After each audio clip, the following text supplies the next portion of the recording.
Check 1, 2. Well, hello there, boyfriend. How are you this fine day? I'm really good. Is it working? Yes. Excellent. Let's not touch shit. I'm afraid to ask, but I have a great question. I don't even know what I was going to say. I'm so disturbed right now. Can I say something without... You hate when I say, can I say something? I do. But, it's like a rhetorical request. I know you're going to say something. But do you know what it means when I say that? When I say, can I say something, it doesn't mean... I would just say something if it was, hey, what do you want for lunch? What do you want to do later? Can I say something, I think for me means I have something a little bit vulnerable to say, or I want to tell you something that's bothering me, or I feel like it means it's something more serious. Is that... Well, it's like the workup of like, oh shit, it's about to drop. Yeah. So you don't like that? You'd rather I just launched into it? Maybe. Okay. Because then I get anxious. I'm like, oh, what's he going to say? I'm causing you anxiety, unneeded anxiety. Perhaps. I hate when people do that. Well, you're going to say it regardless. Oh, right now? Yes, I am. Oh, I meant in life. Oh, the thing? Maybe not. You know me. I might never say it. But what is my response supposed to be? No, you may not say something. Great point. It's a question for which I'm leaving you only one way to answer. Okay. You're right. What are you going to say? Like, no, you can't say something? Especially because I have no idea what you're going to say. Well... So how would I shoot it down? So we were just about to start the podcast, afraid to ask, and we have all these good questions that came in, and one of them was really good. It was a friend of mine asked me, this was just like a phone call I had with a buddy, and he goes, hey, would you ask your girlfriend? I love, by the way, that you're my girlfriend and a doctor, and my friends go like, could you ask her this? Which I wanted to ask you to take a quick aside. I don't like when a stranger finds out I'm a comedian. I do everything I can to not tell someone I'm a comedian, especially in an Uber. But then they go like, oh, tell me a joke. It's sincerely the worst thing ever. It's horrible because they're not going to laugh. It's not, this is back of an Uber, you know. So sometimes, does it bother you when is that like me saying, do you tell me a joke when I say my friend has a question about how many times you should masturbate per day? Oh, that's what we're doing today. Mm-hmm. Okay. It only bothers me when I'm at like a dinner party or something and I'm relaxing. It's my time off. And someone's like, what do you think this rash is? Like when I'm about to eat. You know what's crazy? When we first met. You did that? No, but someone did.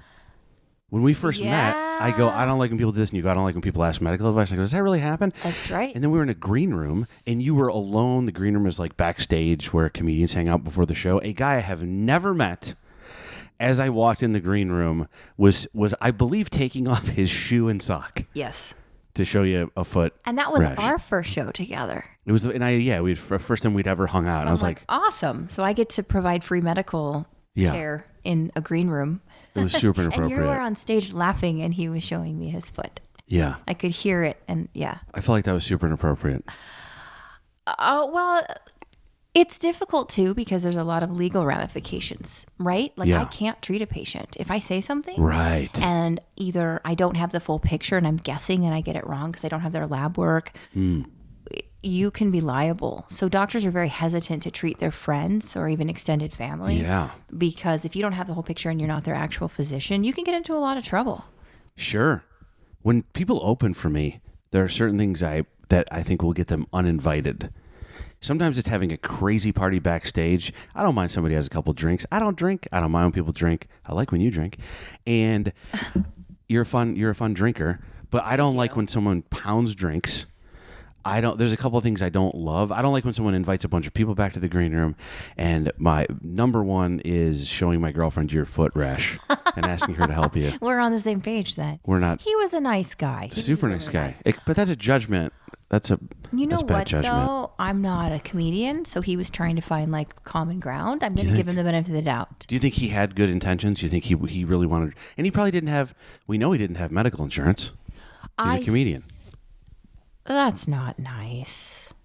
I'm not in any way joking. None of us have medical insurance. Maybe he was trying to or you're saying you think he was breaking the ice or looking for actual. Yeah, because I'm not like the funny comedian type in the green room. I didn't know what else to talk about. Mm-hmm. He asked me what I did, and then he kind of led into stuff. Maybe he didn't know. Not a lot of people can talk to doctors. Yeah. Socially, I mean. Right. Like, we're not exactly social butterflies, so it's difficult to strike up a conversation. I think I put that camera too close to you. Do you think one advantage of being a proctologist I'm not a proctologist. No, I mean, do you think that would be an advantage that no one's going to go, what do you think of this little lumpy? I feel like there are so many negatives in that specialty that I wouldn't take the one positive of not getting conned at a dinner party to talk about a butthole. So many. I think about this all the time. Much rather not look at them. Do you know I think about this all the time? I think about this all the time. You can be any kind of doctor.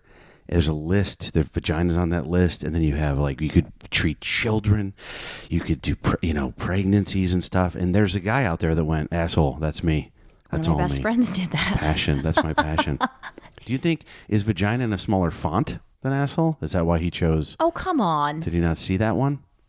You have a friend who's a proctologist? Yeah, one of my very best friends. We became doctors the same day. We bonded. We were interns, so we were terrified. We had to run codes together. You are in school. Sweet. And the very next day, it's nope, now you're in charge, and it's really scary. So you become really close to the other interns. I'm sure. And my 3 closest best friends from intern year. So I do women's health, right? So I do a lot of gynecology. Right. My other friend. You and the asshole guy could have a practice together. You could be in the front. He could be. Wow. So anyway, he's a gastroenterologist, but he does a lot of anal and rectal exams. Mm-hmm. My other close friend is a female urologist. Penises. She is. And then my third one is a general surgeon. That I totally understand. Oh, no. No? I would never want to do that. So anyway, we had really good dinner time conversation when you got the 4 of us together. Mm-hmm. In fact, I can imagine. Brought a non-doctor to the table. Yeah. They could never eat. I totally appreciate that. Can I say something? Damn it. Oh! But it is a thing. This was the can I say something from the beginning. What? You know how you've been accused of, accused is the wrong word. You've probably been accused of being blunt in your life, right? You're very open. I do love this about you. You're very open. You're very honest. You're very blunt. And we were about to sit down and do the podcast. We were going to discuss the questions. And you go, oh, you're wearing you're wearing kind of a funny T-shirt, a Christmas T-shirt. And you go, I'm going to change for the podcast. I go, okay, cool. And then you took your shirt off, and there were boobs. And I said, as a joke, I go, oh, hey, how many cameras should I put over there? As if we were about to film ourselves in bed. Yeah. Stupid joke, just trying to be funny. And then you go, oh wow, I've done that. Have you ever done that? And then you put your shirt on, and then you came back expecting us to just now do the podcast. Well, I mean, but for me, I don't know if sometimes you say something like that, and then you move on with life, and I was like, I don't know. I don't know if we can podcast today. Well, it wasn't like a porn. Oh, I mean, I guess it was. Yeah, see, this is it again.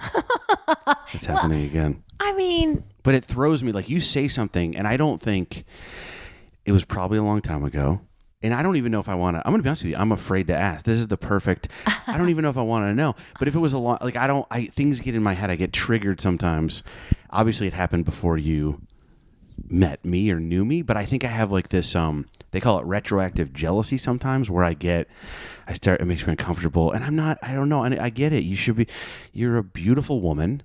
You've obviously been with other guys. This is life. I've been with other girls, believe it or not. And I'm just gonna say, why'd you say obviously about me? Because you're beautiful, and you've lived a life, so I'm sorry, but I got it was not a big deal. Okay. But, yes. But it could have been. I have no right. I wasn't even in your life at that time. I don't even know why. I hate that my body feels like this sometimes. Well, I think everybody's different and has different levels of what they can and can't handle hearing from their past partner experiences. Mm-hmm. You don't have nothing would bother you. That's my guess. That's not true. No? Oh my God. Okay. Are you kidding? There's a ton of stuff that would bother me. Okay. All right. When if I thought you were hung up on a sexual experience from someone else that I'd never fulfilled and I couldn't one up it, that would be in my head forever. No, I'm very uncomfortable. Why are you uncomfortable? Just thinking about something. Women that you shouldn't I be the uncomfortable one? No, I'm thinking that you have that experience. And so now that's all I wasn't saying that. I was saying it about you. See, that's why. It's important to be honest, right? You have to be pretty honest. But there are moments where, maybe you go like, that is the biggest penis I've ever seen. Why not? Just throw it out there. What? Do you know what I mean? Like if you tell a guy, I'm just saying like lies to be nice. Do you want me to say that about you? I don't think so. That was a bad, I shouldn't have gone there. But no, every right to, and then what's funny is, have you ever done by the way, what was your, you just wanted to film something? Oh man. Okay. Yeah. Okay. I was in college and it was my idea. Right. And I thought, why not? So we did it and then immediately played it back. Together? Uh-huh. Okay. And I hated it. How many cameras you guys have going? Was it a film school? Was there any... you know what? That's what freaked me out is that you said something like... I said, wow, what was the exact wording? You go, I made a tape like that once, and I was like, oh, what were the like under what conditions? I think I said, and you're like, what are you talking about? And I just meant like, what was the? Did you go rent a camera? Like a semi-professional crew? Like I had like a. I don't know. What is that big like muffler looking thing? Like a boom mic? Sound? Yeah. I guess it's because maybe I'm doing an age thing here. I am 10 years. What was that? I am 10 years older than you, but I immediately assumed there might not be cell phones. And so I was picturing it was you like got a hold of a video camera. So there was some premeditation. Oh, yeah.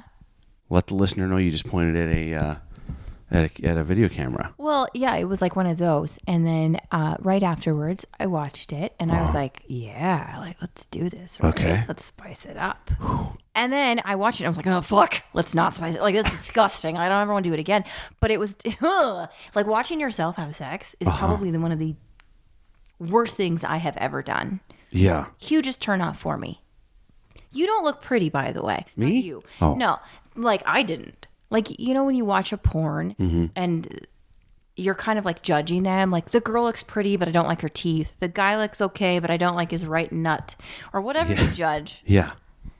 But like when it's you, you're like, oh, fuck. I don't look like a superstar model. I just look like someone that's getting like fucking. Wow. I don't want to finish that, but pounded. But it's not attractive. Was it just right? So I immediately destroyed the evidence, the tape. It was actual tape, so it's gone. There's no. I would be afraid You'll to never find it down the road. Okay. I'd be afraid to make a sex tape. I just don't have a really good memory, and I feel like I'd be like line. You know what I mean? I would forget what we talked about. All right. It wasn't like that. It was like just regular sex. I didn't have a there was no costumes or anything? No. Really? Okay. I'm glad I asked. I do feel better. But it wasn't anything special, and I think that's why I could tell you was when you said there's cameras and hey, we're going to film in the bedroom with cameras. I was like, oh, I've done that. Have you? It never made me think like of another man and a sexual experience that was better.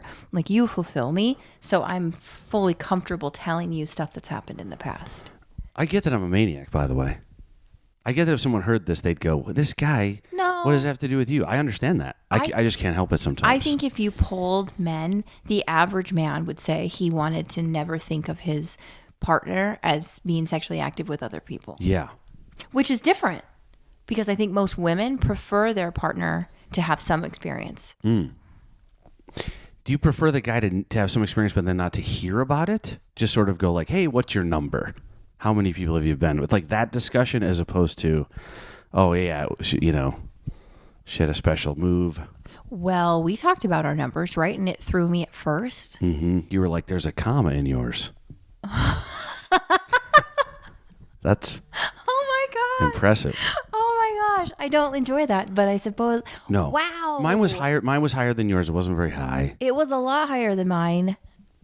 Yeah. But I'm with you. I felt good about more than double. Yeah. Why did we even have that discussion? Who brought it up? I think it's a natural conversation to have as a couple. I think that's something that once you're like serious enough with a person, maybe you would ask. Yeah. It's a way to gauge their experience too. Mm-hmm. Mm-hmm. Right? Like, if you were like, oh, just with like my ex-wife, I would have been like, fucking loser. Right. And then if you were like, really?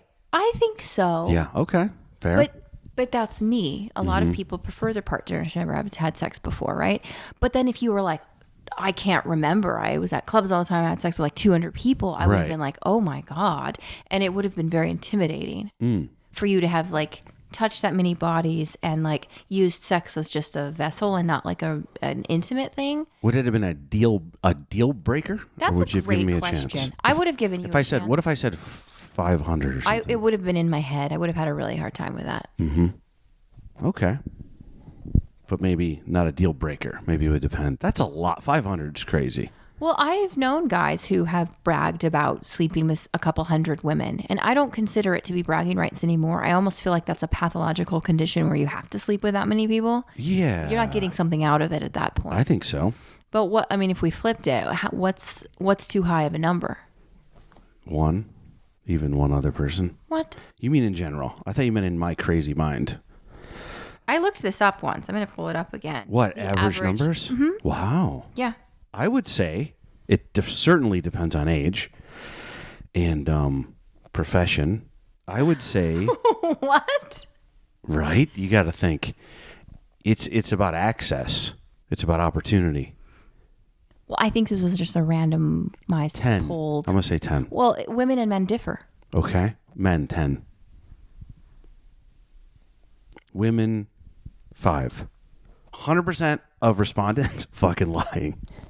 So that's the other thing. And I think that's really important. Yeah. Society makes women want to say they've had as few sexual partners as possible. Yes. Men have this like conquering feeling. You want to be like the man in her life. That's right. You want her to not be deflowered. You want her to have the white wedding dress and be innocent. I mean, there's a lot of stuff that goes into it. Women, on the other hand, are okay with men having a few. We expect it, kind of. To be quite honest, Yeah. I think a lot of women do expect you, and you brag to your friends. Again, I'm using a generalized term, right? Men are like, No, I actually do. There was a study once, and I thought this was really fascinating, where the average number of sexual partners, women would reduce it by a couple, men would increase it by a couple. Interesting. When they told their friends. Interesting. Right? Like, what's the point of that? Why is it such a power move for a guy to be like, I had sex with this many people? Yeah. And a woman has to say, I very rarely had sex. So, You could hook me up to a lie detector. I would never exaggerate the amount of women I've had sex with. Not something I would do. I don't feel that would be like a badge of honor of any kind. Okay. So this is from the CDC. Whenever I like to give you statistics, I always like to get an actual reputable CDC. source. Yeah. So the number of sexual partners in a lifetime, the median number of opposite sex In a partners lifetime among sexually experienced women and men aged 25 to 49. Hey, you're in this study. So Okay.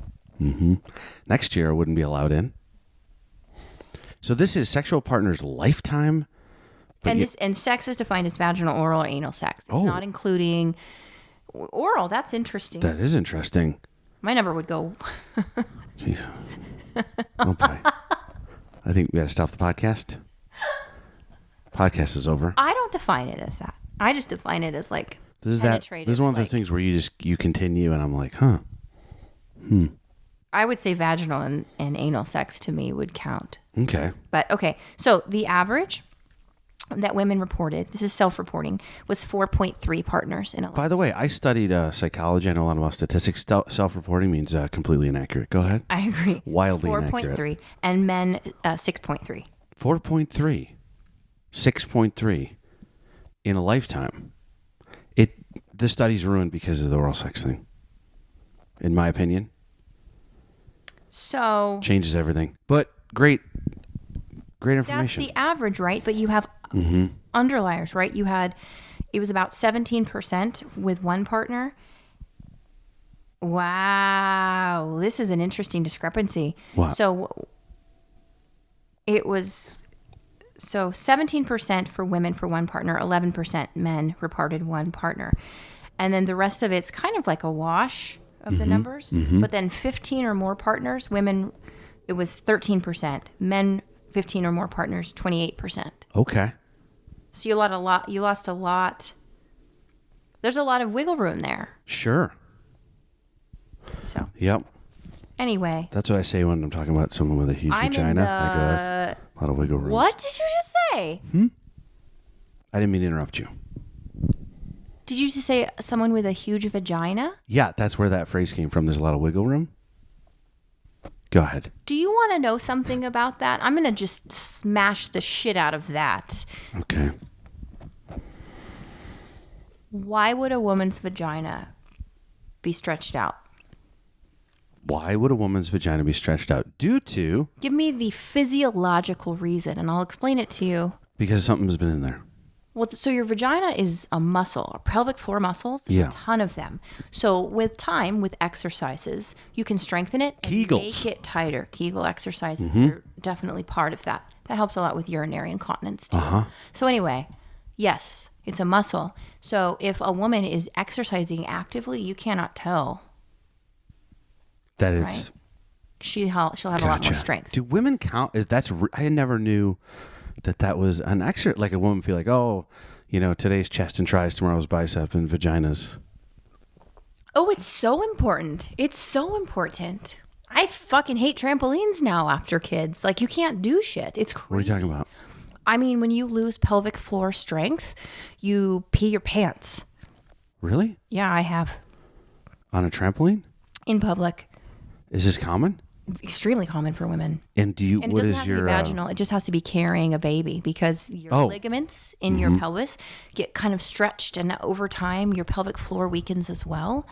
And so any woman, particularly a woman who's carried a child, is at higher risk of weakened pelvic floor muscles. And incontinence is huge. Like, you ask any woman who's had a kid to get on a trampoline. No, you get slapped in the face. Yeah. Okay, but back to the question, though. Yeah. You said a loose vagina. Just kidding. Yeah. Why would a vagina become loose? You said you put something in there. I say you put something in there. Maybe there's a penis in there, and it or a child, and it results in a bit of a loosier, goosier vagina. That's derogatory. So anyway, you're going to be using your hand today on yourself. That will be the end of this podcast. The connotation is a woman is loose because she slept around with a ton of guys. It is, absolutely. That's what I kind of just said. Right? What happens if I have sex with 100 guys with a small penis? You have sex with 100 guys with a small penis. Versus having sex with one guy with a huge, first scenario, diameter penis. Vagina remains intact. Yeah. Keeping it tight. One man, huge penis, loosens it up. What are we looking at as far as elasticity? Are we making a... Yeah. Are we gonna it's rebound? Accommodating the size of their partner. So the judgment shouldn't be there. And also, the frequency of sex changes things. Again, if a woman's doing pelvic floor exercises, changes things. And what about masturbation if she uses a vibrator? An internal one. So the connotation that you have a stretched out vagina has nothing to do with frequency of the higher. You're saying to say a woman like, partners. Oh, you're a whore, like at that, like, oh, she's a loose woman. Yeah, that makes sense. Yeah. That would be doubly difficult to deal with though if you were a guy and you go, oh wow, it's I don't feel any. It's like loose. Then you're going, the guy before me bigger penis. So the man should feel intimidated. Wow. He shouldn't be judging the woman. Well, I feel pretty good about your ex. Oh my God! I'll edit that out. You don't have to edit that out, but that was a real reaction, by the way. I was going to ask you. It was a compliment. I think that I compartmentalize my sexual partners to such a level that it was a past. Okay. That when you say stuff like that, I'm like completely thrown off my game because I don't think about it that way. Yeah. Like, I still would respectfully give all of my previous partners their time, and it's done. And I don't recall sexual events with them anymore. Okay. Unless you bring them up, or if we talk about a video. But it's not. Yeah. That one got me. Sorry about that. And then, all right, I think now, if you're watching on Spotify, we're going to play that video that we talked about. No, we don't have access to the video. I apologize. My sex tape video? Yeah, I'm just kidding. Have you made a sex tape? Remember I said I was at first triggered by you saying you made one, and then I think I did. But it was with someone I was with for a real long time. What does that matter? It was... You didn't even ask me about mine. Why are you justifying yours? Would you ask you what? how long I'd been with the person. You were just like, you made a sex tape? Wow. On what date do you think it's appropriate to bring a camera? I'm not letting you dodge the subject. Oh, I made one with a person I was with for like years and years and years. My longest relationship. And where's that tape? I think it still exists. I'm afraid it's in my mom's attic. Did you ever watch it? Yeah, I watched it and remember similar thing. I remember very similar thing. I watched it and I remember thinking, I like the storyline, but they should recast this.